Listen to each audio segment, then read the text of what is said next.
Faham? Ali bin Abi Thalib bahkan menjelaskan dalam satu ungkapan yang sangat indah. Tapi kembali saya jarang mendengar kalimat ini disampaikan, padahal itu ada di dalam berbagai macam kitab. Imam Al-Qurtubi menukil ucapan Ali bin Abi Thalib, ya, gitu. Tapi jarang pernah disampaikan. Apa ucapannya? La khaira fi ibadati la fikha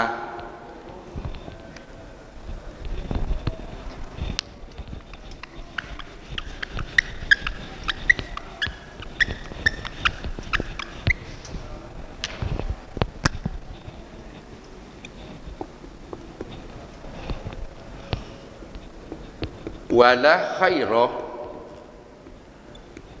fi qiraati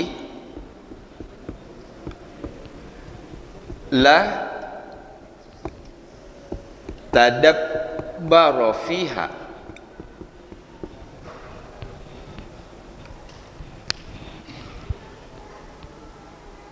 La khaira, tidak ada kebaikan.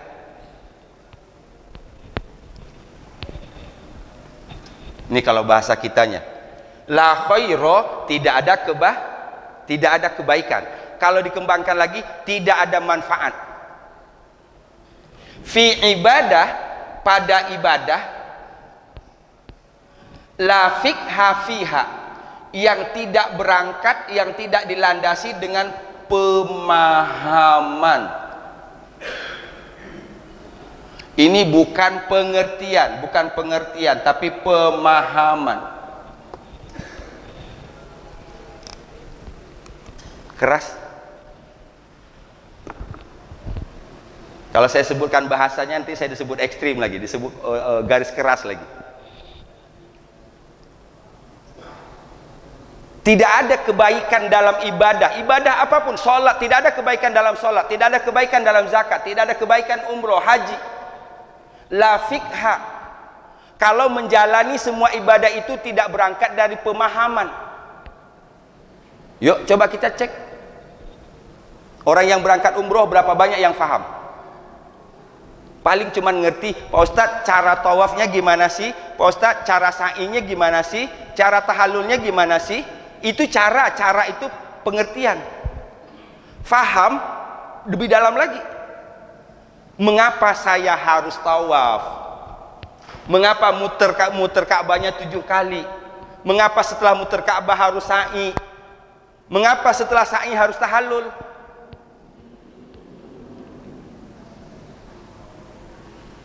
Apa mungkin karena ini keras, jarang disampaikan orang? Wallahu a'lam.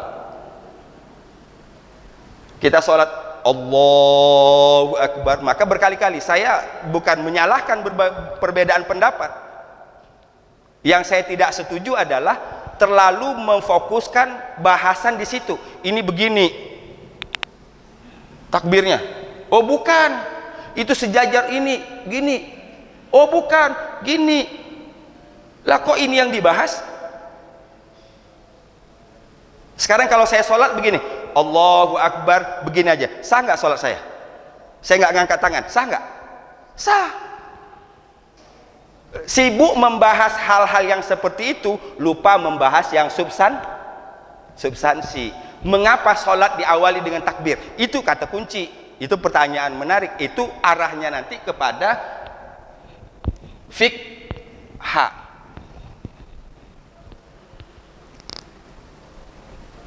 Maka fikih itu dari kata itu. Fikih itu artinya pemahaman. Ada fikih Hambali, fikih Syafi'i, fikih Maliki, fikih Hanafi. Kok beda-beda Pak Ustadz dari ayat yang sama? Itulah pemahaman Imam Abu Syafi'i, itulah pemahaman Imam Abu Hanifah. Artinya pemahaman. Paham? La khaira fi ibadati la fikha fiha. Tidak ada kebaikan dalam ibadah yang tidak dilandasi dengan pemahaman. Saya teruskan yang kedua. La khaira sama dong artinya. Tidak ada kebaikan fi qiraati, dalam bacaan Al-Quran, tidak ada kebaikan dalam bacaan Quran, la tadabbara fiha.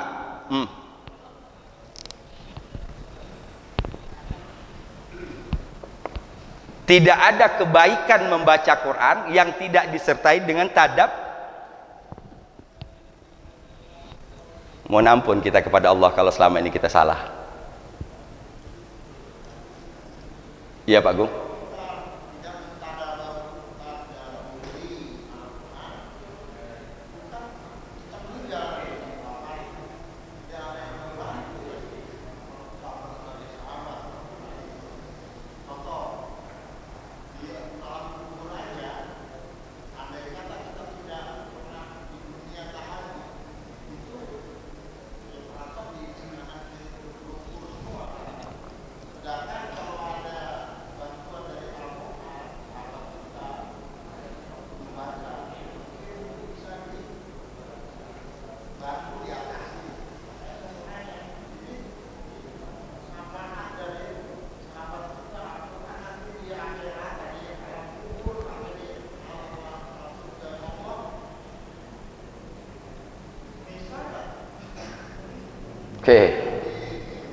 Oke, nanti saya jawab. Ujung dari pembahasan ini akan sampai ke situ.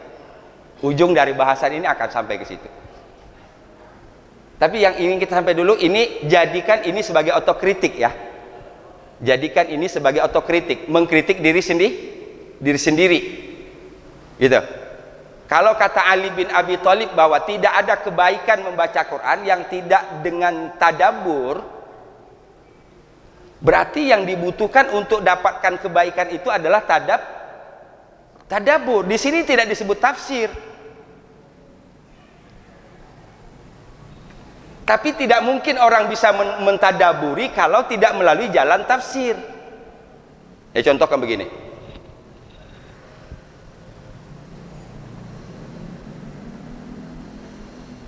Saya sering ditegur orang karena saya suka bahasa ya. Kadang saya bertemu dengan orang Jawa, saya pakai bahasa Jawa. Kalau ketemu orang Sunda, saya pakai bahasa Sunda. Walaupun guru bahasa Jawa, bahasa Sunda saya itu ya seketemunya gitu. Ya. Tapi karena saya suka, saya pakai gitu. Satu hari saya ditegur, saya mengatakan wes. Itu saya ingat banget itu Bu Partono di Orang Aisyah. Pak Ustadz, bukan wes tapi sampun. Apa bedanya wes sama sampun? Pak Sugeng, apa bedanya? Sampun lebih halus. Biasanya kita gunakan untuk orang yang kita ajak bicara yang lebih tua. Untuk penghormatan, betul? Kalau diterjemahkan ke bahasa Indonesia artinya sama nggak? Itu. Arti yang sama tidak bisa dipakai untuk semua. Arti yang sama tidak bisa dipakai untuk semua. Iya? Gitu. Ini kalau di Serang menyebut belebok itu mah biasa aja di Serang, jangan bawa ke Bandung. Bisa ditabokin orang Bandung itu. Iya. Kasar banget bahasanya gitu loh. Iya. Jadi memahami, mengerti arti, memahami penggunaannya kapan, kepada siapa. Nah Quran itu, Bapak coba lihat, ini satu kata, banyak kata yang terjemahannya sama.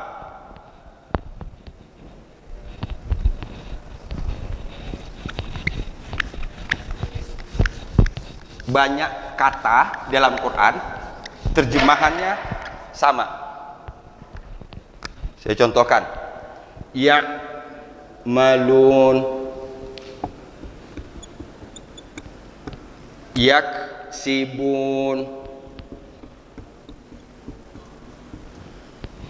yas naun,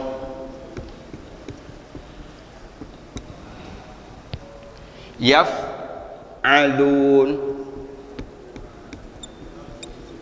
Coba kalau yang punya kamus Arabik, coba buka di Androidnya. Ini kan punya kamus Arabik di sini, tulisan ini. Maka terjemahan yang keluar semuanya mereka mengerjakan. Gitu nggak? Ya'malun, mereka kerjakan. Yaksibun, mereka kerjakan. Yasnaun, mereka kerjakan. Yaf'alun, mereka kerjakan. Padahal tadi penggunaan kata ini beda-beda. Mengapa kok diterjemahkan sama dalam bahasa Indonesia? Karena tidak punya padanan kata dalam bahasa Indonesia. Nah, kalau kita mau mentadaburi, harus ngerti dulu ini apa, baru kita bisa menghayati. Tadabur itu salah satu yang paling sederhana adalah penghayatan. Menghayati ayat-ayat yang kita baca. Itulah tadabur. Nah, bisa nggak menghayati kalau kita nggak ngerti kata-katanya? Saya ulang. Bisa nggak menghayati kayak kata-katanya kita nggak ngerti? Berarti untuk bisa menghayati butuh ngerti. Ngerti itu tafsir. Penghayatan itu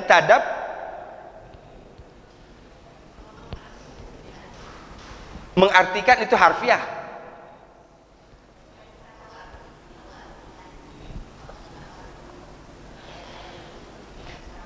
Iya, maka biasanya ada tarjim begini. Saya agak kaget, kedua sedih. Saya ngajar di Bekasi, kemudian saya bertanya, apa bedanya tafsir? Ada yang ibu-ibu semua punya tafsir di rumah? Alhamdulillah punya, Pak. Dan rata-rata semuanya menjawab punya gitu. Masya Allah, saya baru sekarang loh nemu ada jamaah yang semuanya punya tafsir. Ibu boleh nanya, maaf, ibu punya tafsir apa? Tafsir Departemen Agama, Pak Ustadz, yang biru, yang begini. Nah, itu bukan tafsir, itu terjemah. Jadi di sini apa? Mereka memahami terjemah dengan tafsir itu udah salah. Terjemah itu letterlek, terjemah itu harfiah. Sementara tafsir itu memahami, ini maksud ini apa sih?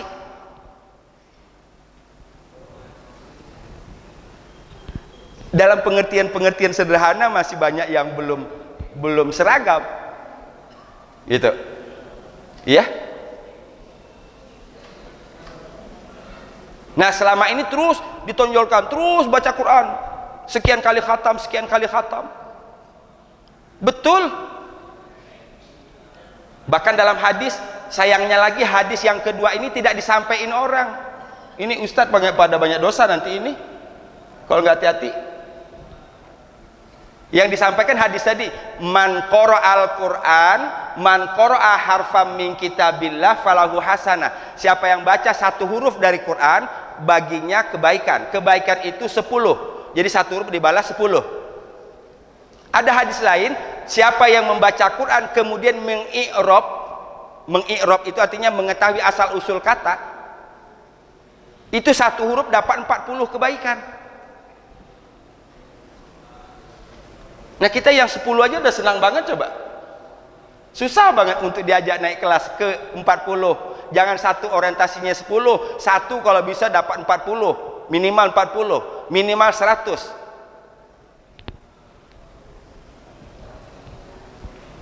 Fahim?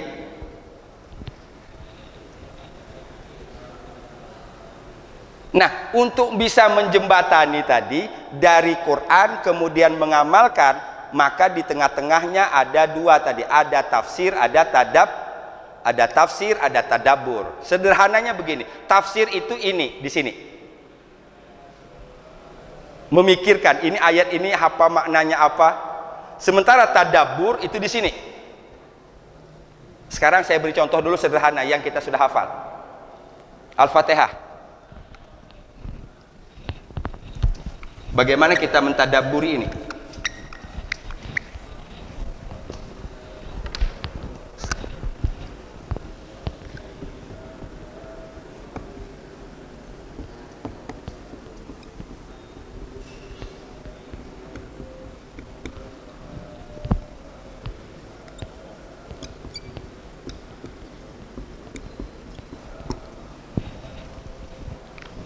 Ini ada dua kan? Na'budu, nas. Apa terjemahannya? Iyyaka na'budu wa iyyaka nasta'in.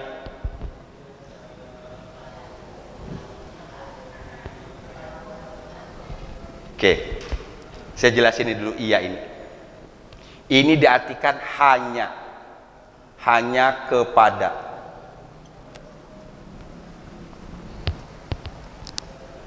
Kita bahas ini dulu ya.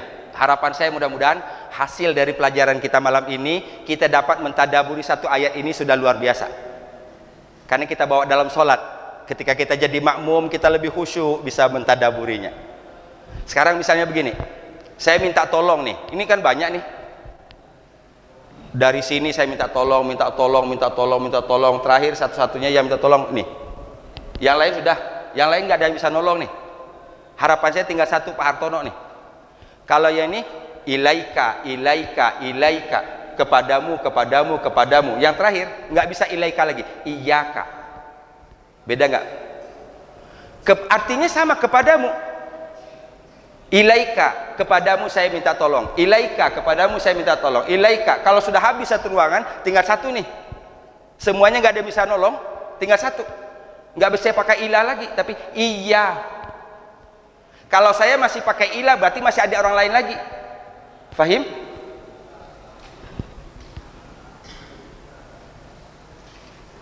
Maka diterjemahkan hanya kepadamu, nggak ada lain yang lagi.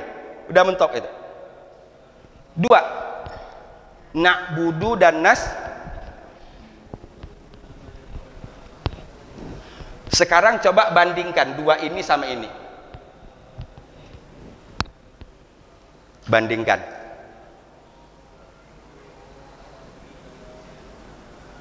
Kalau ibarat kerja, kalau kita ibarat kerja sebagai seorang karyawan, kalau kerja kita 10 hari, maka kita wajib mendapatkan gaji 10 hari. Sementara berkaitan dengan Allah, nasta'in kita lebih besar, na'budu kita.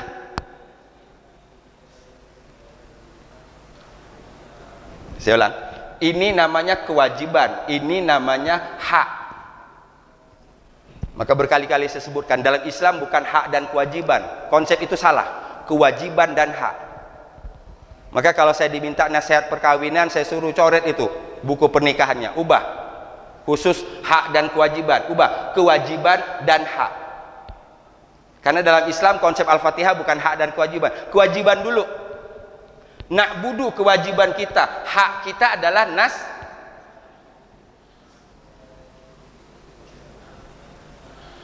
Ini kadang-kadang kita giliran doanya panjang,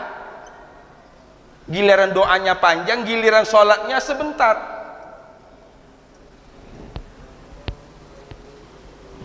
Infak goceng, infak goceng di sini goceng, doain ye biar aneh selamat, doain ye biar keluarga aneh bahagia, sakinah mawaddah, doain ye biar rezeki lancar. Dari yang goceng itu mintanya banyak banget. Apa tadaburnya? Bawakan ke dalam diri.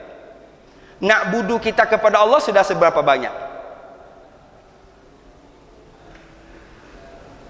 Untuk kemudian ngukur ketika kita nasta'in nanti kira-kira wajar nggak? Maka kalau diukur nasta'in dengan na'budu nggak wajar. Kalau begitu dari pintu mana kita bisa masuk? Rahmat Allah. Cuman yang kita mohon cuman atu-atunya nih, kasih sayang Allah. Kalau ngandelin ibadah nggak bisa, nggak cukup. Jadi bukan masuk dari pintu ibadah, tapi masuknya dari pintu kasih sayang Allah Subhanahu wa ta'ala. Birahmatika, dengan rahmatmu, dengan kasih sayangmu, bukan ngandelin ibadah. Kalau ibadah kita diandalkan untuk sini, kita bisa bernapas lancar saja, barangkali nggak kebayar itu. Kadang sholat khusyuk, kadang kagak. Itulah tadab, masukkan ke dalam diri. Iyyaka na'budu wa iyyaka nasta'in. Langsung masuk. Di saat kita mengatakan itu, kita tahu persis ibadah kita berapa banyak baru. Sementara nasta'in kita banyak banget, ingin husnul khotimah, ingin anak-anak jadi anak-anak yang soleh-solehah, ingin rezeki lancar, ingin semuanya karir bagus. Nah kalau orang yang maaf dalam hablum minanas punya rasa malu loh. Ini Henry misalnya, majikan saya baru kerja 2 hari, tapi saya kebutuhan buat bayar SPP anak nih, buat bayar semester anak. Saya butuh uang lebih dari sekedar gaji 2 hari itu. Bagaimana saya datang ke Henry? Pak Henry, saya nggak mau menyebut kerja saya minta pertimbangan kebijaksanaan Bapak saja, karena kalau kerja saya baru 2 hari. Mudah-mudahan Bapak bisa beri saya kebijakan, pinjemin saya dulu 8 juta. Nah, bisa dipahami? Rahmat. Tapi jangan mengandalkan rahmat sampai kemudian melupakan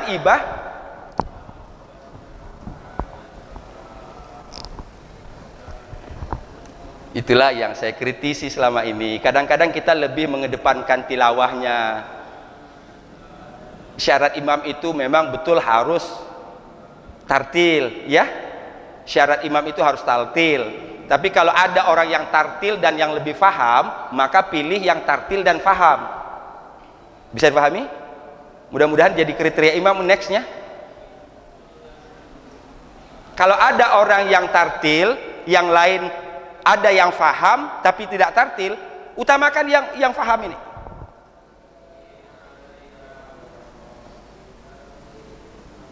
Apalagi kalau ada tartil dan faham, utamakan yang tartil dan faham. Walaupun tartilnya nggak begitu bagus, yang ini misalnya juara MTQ, jangan prioritaskan ini kalau dia nggak paham, karena orientasinya nanti hanya kebacaan. Yang menghubungkan imam dengan makmum itu ruh. Yang menghubungkan imam dengan makmum adalah bacaan. Kalau bacaan sang imam berasal dari sini, maka akan masuk ke sini jamaah. Tapi kalau si imam bacanya hanya di sini, maka hanya sampai ke sini. Saya ulang. Kalau si imam baca berangkat dari sini, insya Allah masuk ke sini jamaah. Tapi kalau imam bacanya hanya ini, sampainya fahim? Belum sampai kemana-mana penjelasan saya, belum masuk ke soal bagaimana mencari berkah dari Al-Quran. Ini baru alatnya. Jadi yang saya harapkan tadi, misalnya Alhamdulillahi Rabbil Alamin, segala puji bagi Allah yang menata, yang mengatur semesta alam. Kita sedang memuji loh ini. Ada 3 unsur pujian: kebaikan, keindahan, kelebihan. Nah, kita puji setiap saat itu. Kita memuji kebaikan, kita memuji kebenaran, kita memuji keindahan. Masa setiap hari yang kita puji keindahan, kebenaran, kebaikan, kita tidak menular sifat-sifat itu? Ada yang salah dengan muji. Ya, Bapak Ibu sekalian yang dirahmati Allah Subhanahu wa taala. Saya potong kompas saja.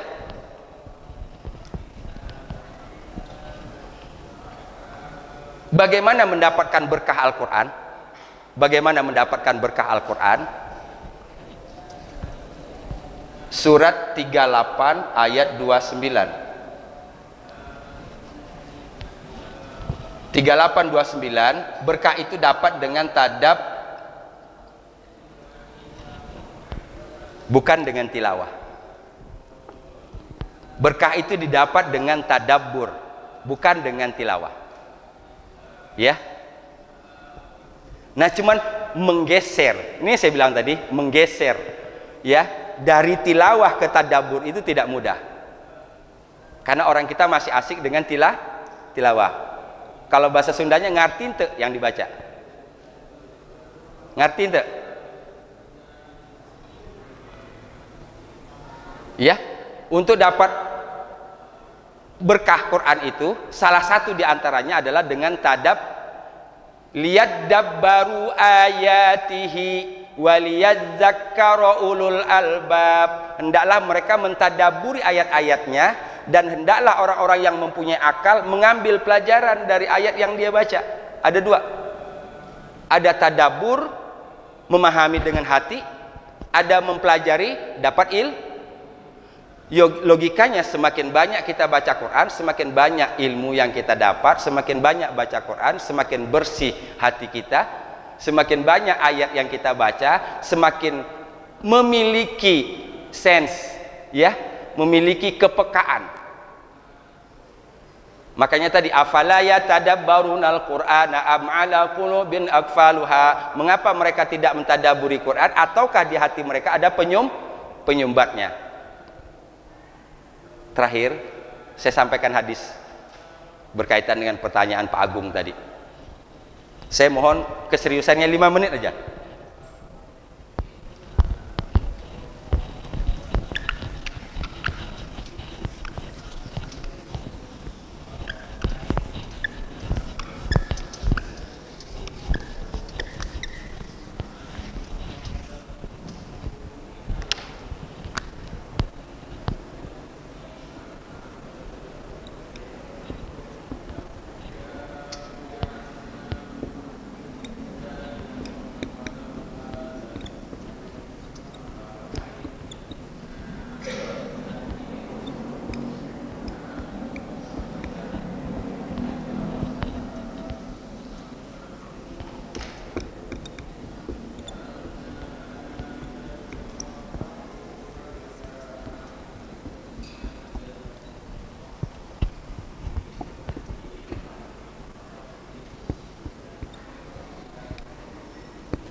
Iqra'ul Qur'ana. Iqra'ul Qur'ana. Bacalah oleh kalian Al-Qur'an. Perintahnya apa tadi? Bacalah, oke? Silang. Iqra'ul Qur'ana. Iqra'. Bacalah. Ini perintah. Ini perintah. Bacalah oleh kalian Al-Quran. Fa'innahu, maka sesungguhnya dia ini kembali ke Al-Quran itu. Kembali ke sini. Ya'ti, akan datang. Yaumal qiyamah, pada hari kiamat. Syafi'an, memberi syafaat. Siapa yang diberi syafaat oleh Quran? Li ashabi, ashab.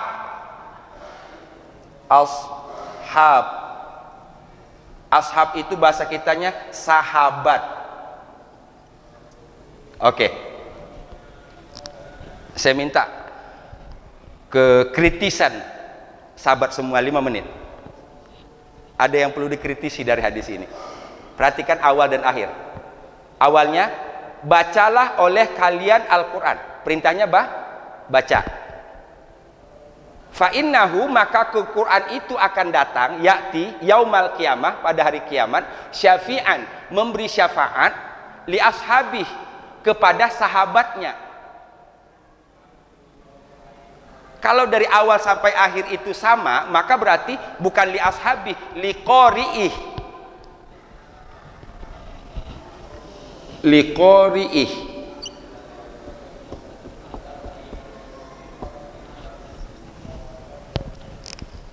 Hadis nggak mengatakan Quran akan datang pada hari kiamat memberi syafaat kepada yang baca, enggak. Padahal di depan suruhnya baca, tapi kok yang di ujungnya diberi syafaat sahabat Quran. Berarti kalau demikian, membaca adalah cara agar dengan intensitas baca itu kita sampai ke level sahabat. Saya ulang. Teksnya dulu. Bacalah oleh kalian Al-Quran. Fa'innahu, maka sesungguhnya Quran itu yakti, akan datang, yaumal qiyamah, pada hari kiamat, syafi'an, memberi syafaat. Kepada siapa? Li ashabih, kepada sahabatnya. Sahabat bukan yang baca, tapi sahabat itu lebih dari sekedar baca. Sahabat berarti memaknanya punya makna kedekatan. Jadi salah satu di antara target kita bukan saja kita menghatamkan sekian kali dalam bulan suci Ramadan. Mudah-mudahan dengan intensitas kita baca Quran di bulan suci Ramadan membuat kita tambah merasa dekat dengan itu baru disebut dengan sahabat. Kemanapun dia pergi selalu ingat Quran, dalam keadaan bagaimanapun dia selalu ingat Quran. Ya, ini kita biasanya ingat Quran kalau dalam momen-momen tertentu aja. Ada yang meninggal baca Yasin baru ingat Quran. Ya, mudah-mudahan, saya ulang, mudah-mudahan intensitas kita beberapa hari ke depan di bulan suci Ramadan ini bukan saja bisa menuntaskan sekian kali khatam, tapi ujungnya nanti membuat kita lebih dekat kepada Al-Quran. Amin ya rabbal alamin. Insya Allah inilah garansinya, berdasarkan hadis Bukhari Muslim ini kita akan dapat syafaat nanti di hari kiamat. Sebenarnya di bulan Ramadan ini ada 3 syafaat yang harus kita rebut. Ada 3 syafaat, bukan 2 syafaat. Pertama, syafaat Rasul, insya Allah dengan bersalawat dan mengamalkan sunnah Rasul. Yang kedua, syafaat Quran, dengan kita banyak membacanya. Yang ketiga, syafaat puasa. Iya, itu Al-Quran was-shaim itu yashfa'ani yaumal qiyamah. Jadi membaca Al-Quran, orang yang membaca Al-Quran dan orang yang berpuasa akan mendapat syafaat di hari kiamat. Masya Allah, kita berebut ini. Mudah-mudahan kita mendapatkan 3 syafaat. Syafaat Rasul, syafaat Al-Quran. Mudah-mudahan kita dapat syafaat yang ketiga, syafaat puasa. Insya Allah puasa kita paling tinggal 5 hari lagi. Ya. Dan yang menariknya bagi saya, Ramadan tahun ini tidak ada istilah malam ganjil, karena semuanya malam ganjil. Bagi saya malam genap ini malam ini. Malam ini bagi saya malam 26, karena puasanya Senin. Jadi berarti setiap malam maksimalin setiap malam. Anggap setiap malam itu malam ganjil supaya kita lebih maksimal. Kadang-kadang di masyarakat kita dibagi, oh ini malam genap, ini malam ganjil, ya. Wallahu a'lam. Mudah-mudahan Allah beri kekuatan kepada kita semua. Saya mohon maaf belum tuntas kepada judul tadi, tapi paling tidak sudah dapat satu cara untuk mendapatkan keberkahan Quran melalui tadabbur Al-Quran. Surat Shad, surat ke-38 ayat ke-29 rujukannya. Mudah-mudahan apa yang saya sampaikan dapat difahami. Saya simpulkan dulu. Menurut Al-Baqarah 121, orang yang diakui keimanan oleh Allah Subhanahu wa taala terhadap Al-Qur'an adalah orang yang membaca Quran dengan bacaan yang sebenar-benarnya. Orang yang membaca bacaan Quran sebenar-benarnya tadi adalah orang yang mengaplikasikan ajaran itu dia. Ya. Orang yang disebut mengamalkan yang membaca dengan bacaan yang sebenar-benarnya adalah orang yang mengaplikasikan ajaran Quran dalam kehidupan sehari-hari. Mudah-mudahan kita termasuk di dalamnya. Alat yang membantu kita dari ayatnya sampai kepada aplikasi dibutuhkan paling tidak dua alat. Pertama tafsir, yang kedua tadabbur. Tafsir tadi orientasinya ke sini, ke pikiran, bahasan, sementara tadabbur ke penghayatan. Hayatilah, ya. Bahkan merujuk kepada ucapan Ali bin Abi Thalib tadi, la khaira fi qiraati la tadabbara fiha. Tidak ada kebaikan dalam qiraat kalau tidak berangkat dengan tadabbur. Ya. Bapak Ibu sekalian yang dirahmati Allah, saya secara pribadi mengundang, mudah-mudahan Bapak Ibu diberi kesehatan, diberi kekuatan, sehingga insya Allah dapat kita bergabung setiap Ahad pagi nanti setelah Ramadan di Asalam di sini. Ahad jam 7 sampai jam 9 kita bahas tadabbur. Ya, kita bahas tadabbur. Kedua, untuk menyambung silaturahim ini bisa kunjungi YouTube saya. Ya. Mudah-mudahan dapat kita berbagi. Saya bukan ahlinya, saya hanyalah orang yang ingin berbagi dari yang sedikit saya punya. Modal saya cuma satu, balighu anni walau ayah. Sampaikan oleh kalian walaupun satu ayat. Itu sebabnya bahasannya nggak akan pernah tinggi karena ilmu saya juga tidak banyak. ya, sesuai dengan kapasitasnya tadi. Bisa buka YouTube saya Jasdi Bahrun, ya. Mudah-mudahan dapat menjadi sarana bagi kita bisa belajar Quran di mana saja, dan mudah-mudahan dengan itu membuat kita menjadi lebih dekat kepada Al-Quran. Amin ya rabbal alamin. Kita tutup dengan hamdalah. Alhamdulillah rabbil alamin. Subhanaka Allahumma bihamdika asyhadu an la ilaha illa anta astaghfiruka wa atubu ilaik. Wal afu minkum. Assalamualaikum warahmatullahi wabarakatuh.